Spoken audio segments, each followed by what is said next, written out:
This is the community's release valve. You're tuned into Late Night Counsel on 580 CFRA. In studio, I have with me Tom Harris of the International Climate Science Coalition. I'm going to get this nailed down. I'm going to get it so I know it. I don't have to look it up. Here it is. I've got it written down. The thing to remember is that it is international, okay? Yes. I was on Voice of Russia the other day out of Moscow. I had the interview at 1 a.m, which was fun.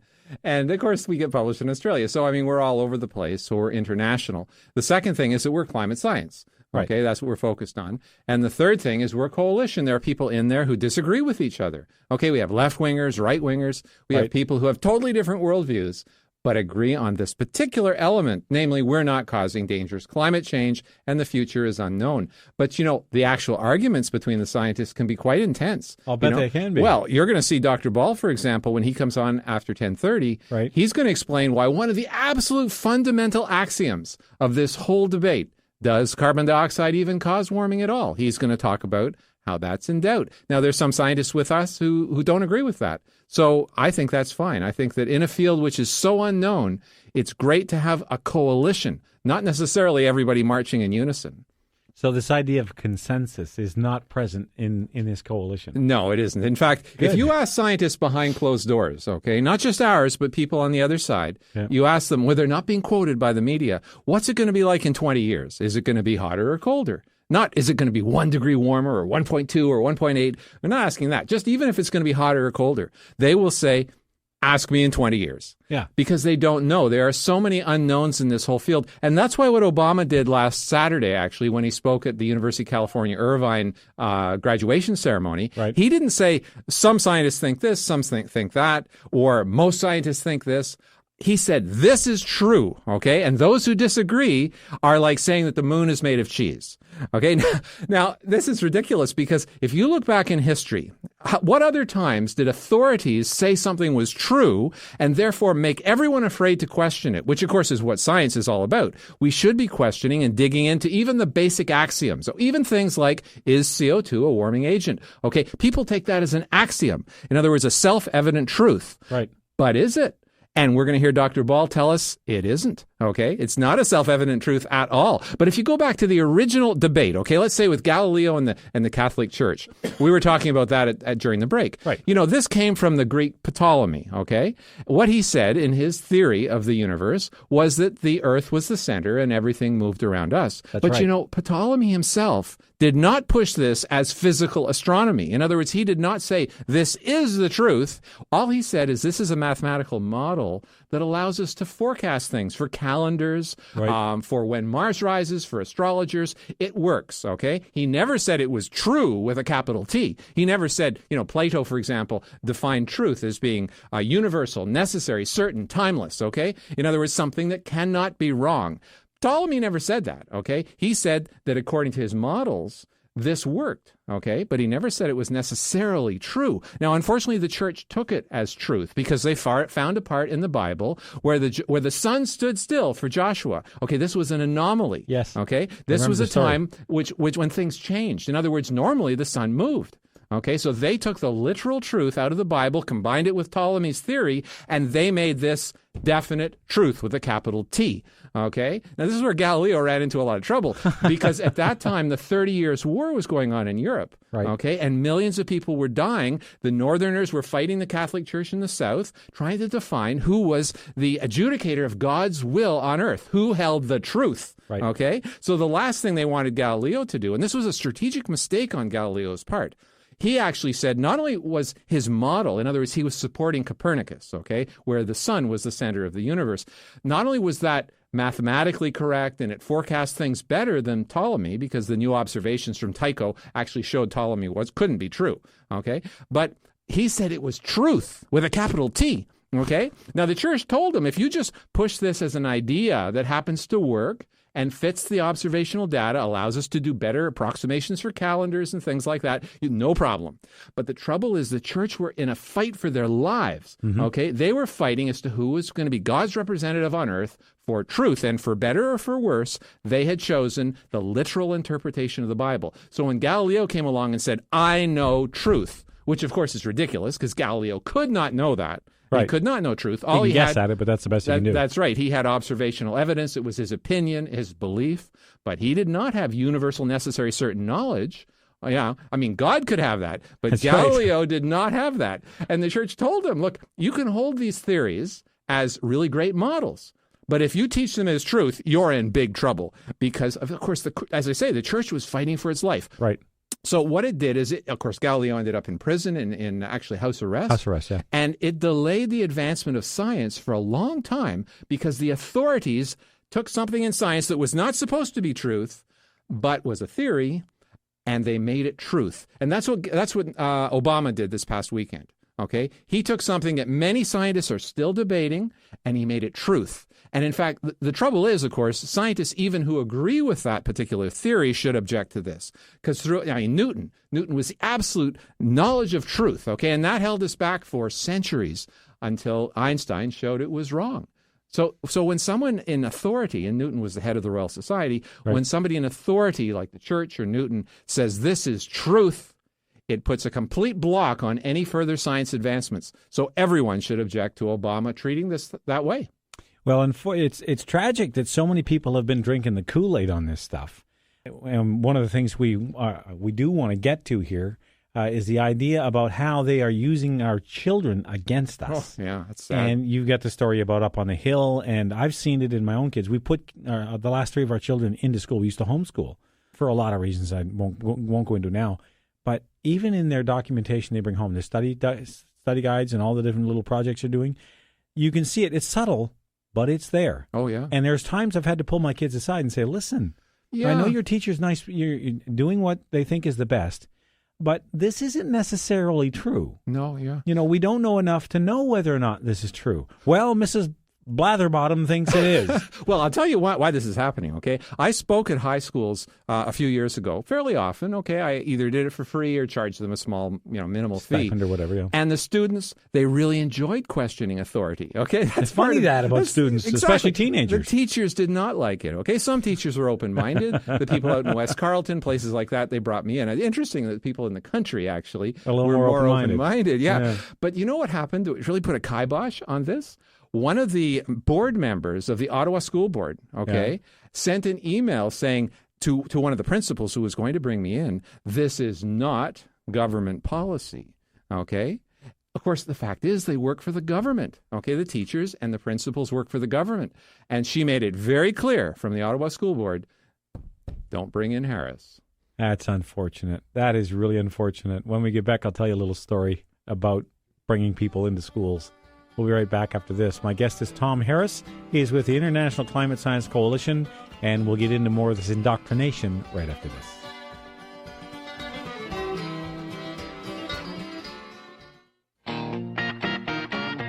He may not agree with you, but you'll always get your say on CFRA's Late Night Council.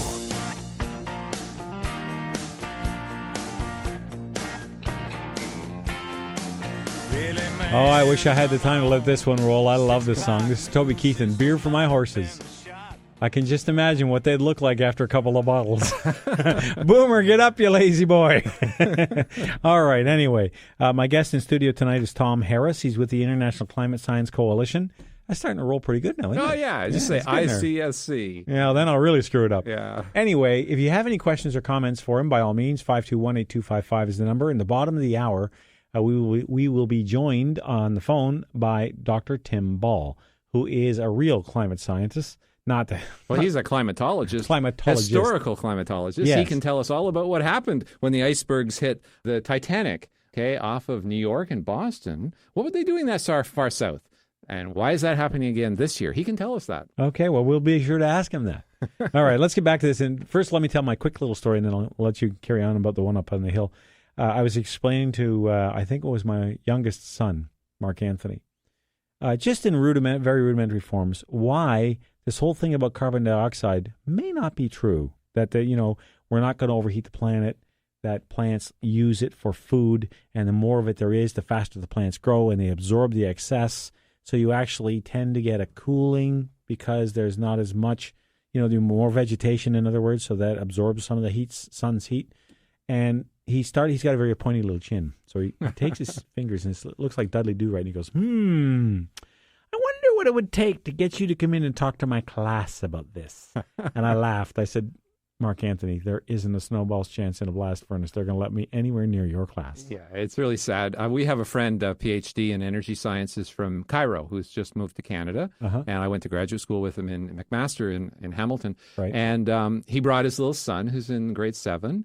And he was all enthusiastic about telling the class all about the NIPCC, the Non-Governmental International Panel on Climate Change, which just put out a report on biological impacts of high CO2. And interestingly enough, the report says that we have, a greening of the Earth, okay? Right. And it's good for Earth. Right. And we have to also recognize, like you said before the break, that in fact, we're near one of the lowest levels of CO2 in Earth's history. I mean, if we get down to 280, as you were saying, we're in big trouble. Right now, we're close to 400 parts per million. If we get down to 280, plants start to die. And that's really a concern, because in the whole history that we have of the Earth's CO2, and we only can go back about 500 million years, but in that 500 million years, we're at one of the lowest levels of CO2 in Earth's history. There were 14 times, in other words, 1,400% of today's levels 440 million years ago. And the Earth was in its coldest period in the last 500 million years. At other times, you have CO2 levels 10 times higher than today, and it was hot. So there is no correlation in the geologic record. Okay? So in fact, if we were causing dangerous global warming as a result of CO2 rise, we should be able to go back in history and see other times in the past when CO2 was high. And was temperature high? Sometimes it was, sometimes it was very cold. So it doesn't seem to have any correlation, at least geologically. And we see that also over recent times. CO2 has risen about 8% in the last 17 years. Temperatures have stabilized. What's wrong with the theory? Well, we're going to hear from Dr. Ball. What's wrong with the theory? I can't wait to do that. Let's go down the highway and talk to George in Iron Prior. Hey, George. Good day. I gave a lot of thought to CO2 cooling. I'll bet you did. Okay. I was playing around with LED lights one day in a washroom to see how much light I need to light the washroom. Okay. Okay. I had one bulb in on one side of the socket. I put another bulb on the other side of the socket. Right. Guess what happened? I'm afraid to ask. Okay. The angles of the bulbs actually made the room brighter, right? Mm-hmm. But it had a cooling effect. The angle was approximately the kind of angle you'd get in the carbon dioxide molecule, and I was thinking, so this means that the carbon dioxide molecule could theoretically have a cooling effect on the atmosphere. Well, Dr. Ball may not agree with that particular approach to that conclusion, but he will agree with you that it's not a warming agent. So, just hang on, George. In about 8 minutes, we're going to have Dr. Ball on, and he's going to tell us why CO2 is not necessarily a warming agent at all. The sun would hit the carbon, the molecule, and the oxygens would vibrate at that angle, and that would probably cause some kind of a new scientific phenomenon they haven't observed before. Yeah, and people have to realize that in a meeting room, in a crowded meeting room, CO2 levels will get to 1,000 parts per million. You don't have people passing out unless out of boredom, but I mean, it doesn't affect people, okay? Unless you get to things like, 100 or 10,000 parts per million, things like that. I mean, it's just not a problem. We get very high levels in submarines, okay? CO2 is not a problem unless it displaces the air that you're breathing. In other words, if you pump CO2 underground, like the Canadian government is spending billions of dollars trying to do, and you ever get a leak, that is lethal, okay? Because what happens is it will come out and it's heavier than air, so it will suffocate all the people and animals in the vicinity. You don't want to live beside one of these. I mean, think about it. In the Lake Nagos in the Cameroons, about 25, 30 years ago, had a big CO2 bubble naturally that came out of the lake. It rolled down the valley. Again, it's heavier than air, so it doesn't just disperse, and it killed children, men, women. There's an interesting story about one guy who zoomed out on a motorcycle and barely escaped. He said he didn't know what was going on, but he felt dizzy, and people were dropping dead around him. All of his cattle died. This was a CO2 leak. So when people talk about stuffing it underground and concentrating it, no, it's not a poison, but it displaces air and suffocates you. So you don't want that. For sure. Appreciate the call, George. Well, CO2, is plant food. And when you hear President Obama and you hear the NDP and the Liberals calling it carbon pollution, I mean, this is just propaganda, okay? It's like taking the water molecule, H2O, dropping off the O, and calling it hydrogen. And so instead of getting your water bill, you're getting a hydrogen bill. Think of it. Instead of carbon dioxide, CO2, drop off your O, your oxygen, and you're going to call it carbon? Okay, they call it carbon. It's ridiculous. Carbon is diamond, soot, graphite. That's carbon. It's a solid substance, okay? That's It's right. not floating around in our atmosphere. CO2 is one of thousands of compounds of carbon, which include things like PCBs, which are poison. It includes things like CO2, which is benign. It's actually plant food. It includes our own bodies and oil and birds and bees and everything. Well, the planet is carbon-based. That's right. So, I mean, when they say carbon pollution, this is a complete aberration of science.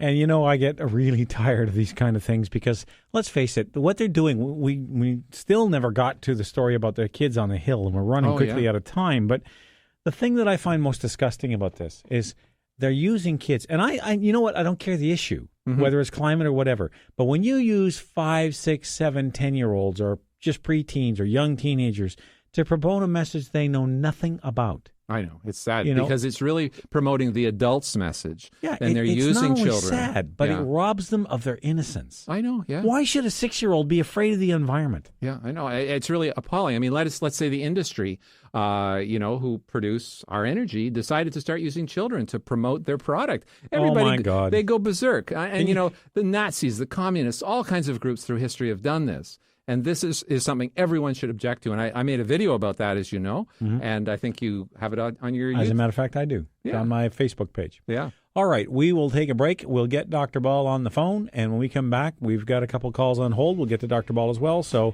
we'll be right back. It'll be an interesting last half hour. That much I can guarantee. We'll be right back on the John Council Show after this.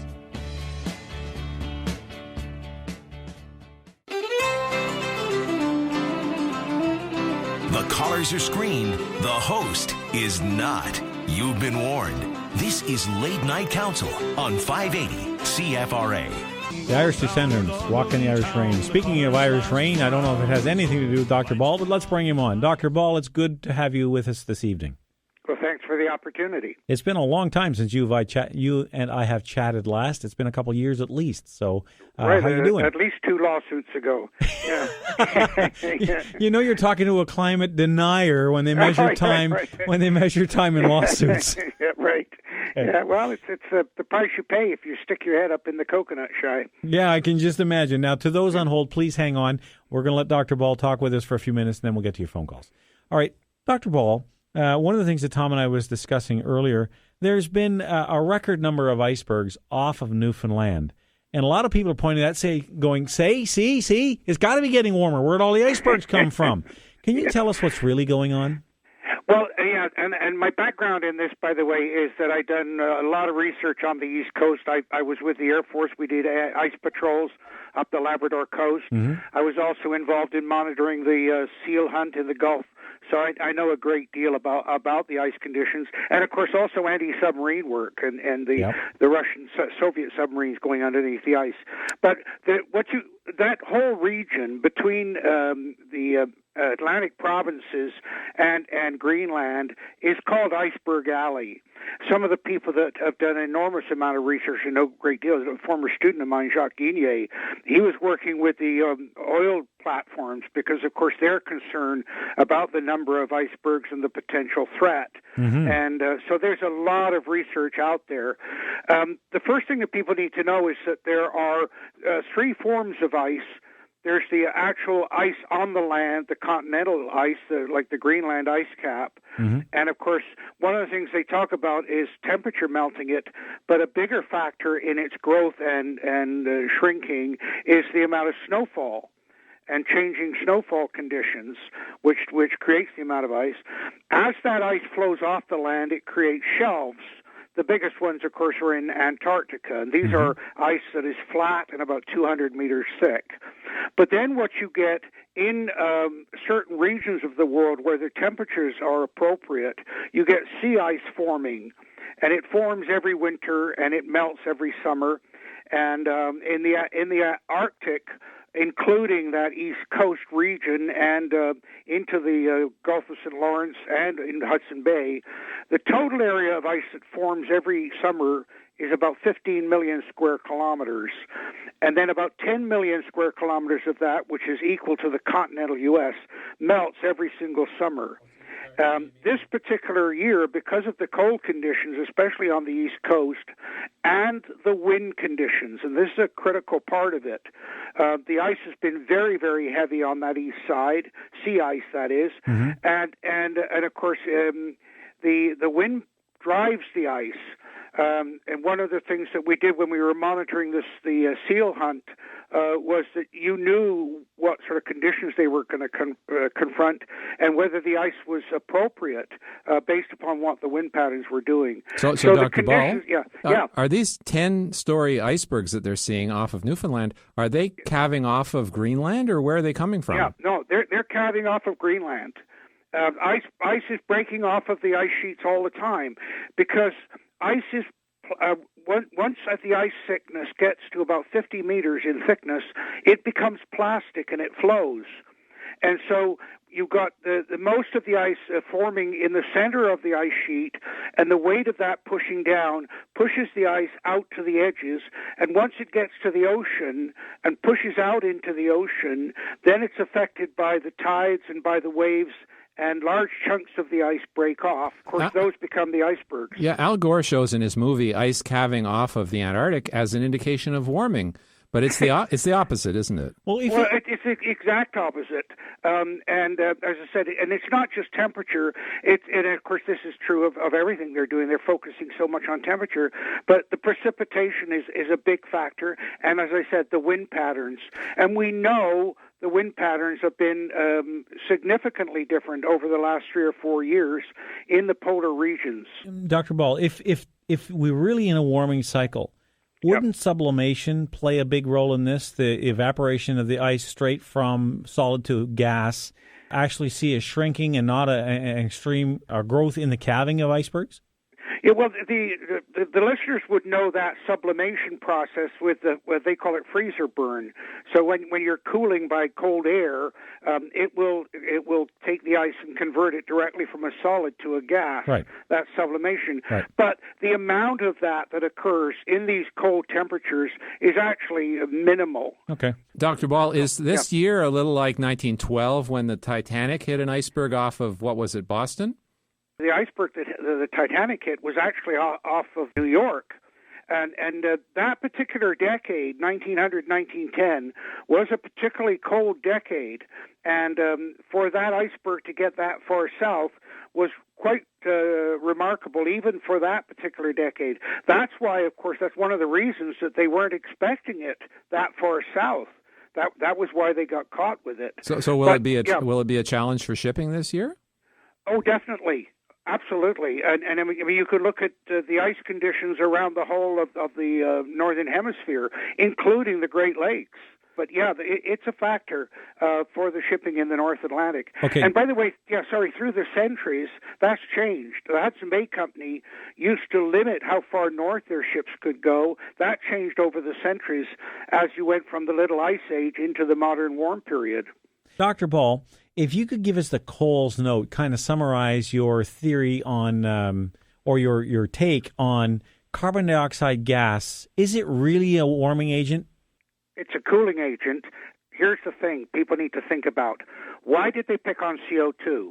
They say it's a greenhouse gas, but it's only 4% of the total greenhouse gases. Water vapor is 95% by volume. That's the first thing.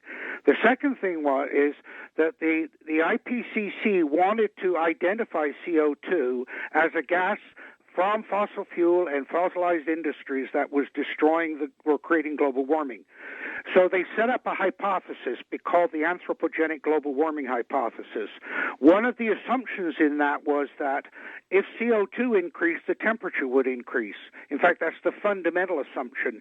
And then they said CO2 would continue to increase because humans were producing more of it. But they did that before anybody got to test that assumption, because the hypothesis is only as valid as the assumptions. I remember in 1991 when the first ice core record came up from Antarctica, showing 420,000 years of record, and here was the temperature going up and down and the CO2 going up and down. And they immediately said, oh, there it is. There's the proof of it. Well, within 5 years, we learned that the temperature was changing before the CO2. In other words, the CO2 wasn't driving temperature at all. And in fact, in every single record we've got of any length, of any duration, of any time in history, the temperature changes before the CO2. So the fundamental assumption of their hypothesis is wrong, and the major factor in all of this argument about climate change and global warming is the water vapor as a greenhouse gas. But so what they did was they defeated the scientific method, where you put out a hypothesis, then other scientists as skeptics test it and challenge it. If it holds up, it can become a law. But they didn't allow that. They immediately branded people like myself that started to say, hang on a minute, oh, he's a global warming skeptic. Yeah, I'm a skeptic. That's what scientists do. But it was a put down. And then when the CO2 kept going up and the temperature started going down, starting in 1998, they instead of saying, our science is wrong, they changed the name from global warming to climate change. Yeah. And now it's climate. Now it's climate disruption. Yeah. Well, that from John Holdren, who's Obama's science czar. And what was Holdren doing back in the 60s with the Club of Rome? He was saying the world's overpopulated, and the Constitution of the U.S. allows for forced abortions. This is the guy that's creating this climate disruption term. He made a 2-minute video out of the White House, which is so full of scientific errors. I wouldn't even give it an F. I wouldn't even grade it. All right, Dr. Ball, I'm going to ask you to hang on for a minute. I want to get Barry on and get another. There's 2 more callers I want to get to before the show's over. Barry, we don't have much time, so if you've got a question or comment, let's come right to it. If you look at it, all of this in a global, we'll call it global aspect of it, is it's human-centric in the sense of we've lost the universe that we were the center of. Then we were the center of our galaxy. Now we're a planet. So how much more can we control? From the standpoint of we must be the cause and or the direction of what our planet is. Yeah. And guess what? A good point. I mean, we're thinking that we are the master controller of the universe. We're still the masters. Yeah, it's ridiculous. We're not. We never were. We never will be. Ask anybody that's been a victim of a tornado or a hurricane. Yeah, like the ones in Southern Ontario. Barry, exactly. Got to stop you there. Appreciate the call. Thank you. Let's go to Alan in Wakefield. Alan, you get the last word on this. Hi. Yeah, I just want to say to Dr. Ball, there's something about the way the world spins on an axis, which creates the temperature and the way the world spins. And we have no say on it. Yeah, and that has something to do with the temperature. Yeah, Alan, what you're talking about there is collectively called the Milankovitch effect. This is changing tilt of the Earth, changing orbit of the Earth around the Sun. We've known about that for 150 years, and in fact, a fellow was calculating the impact on global temperature of the changing orbit. It's caused by the gravitational pull of the planet Jupiter. But here's the critical thing. They do not include that Milankovitch effect in the ICCC computers. Well, you're a little heavy for me on that thought. It does create what everybody else is selling.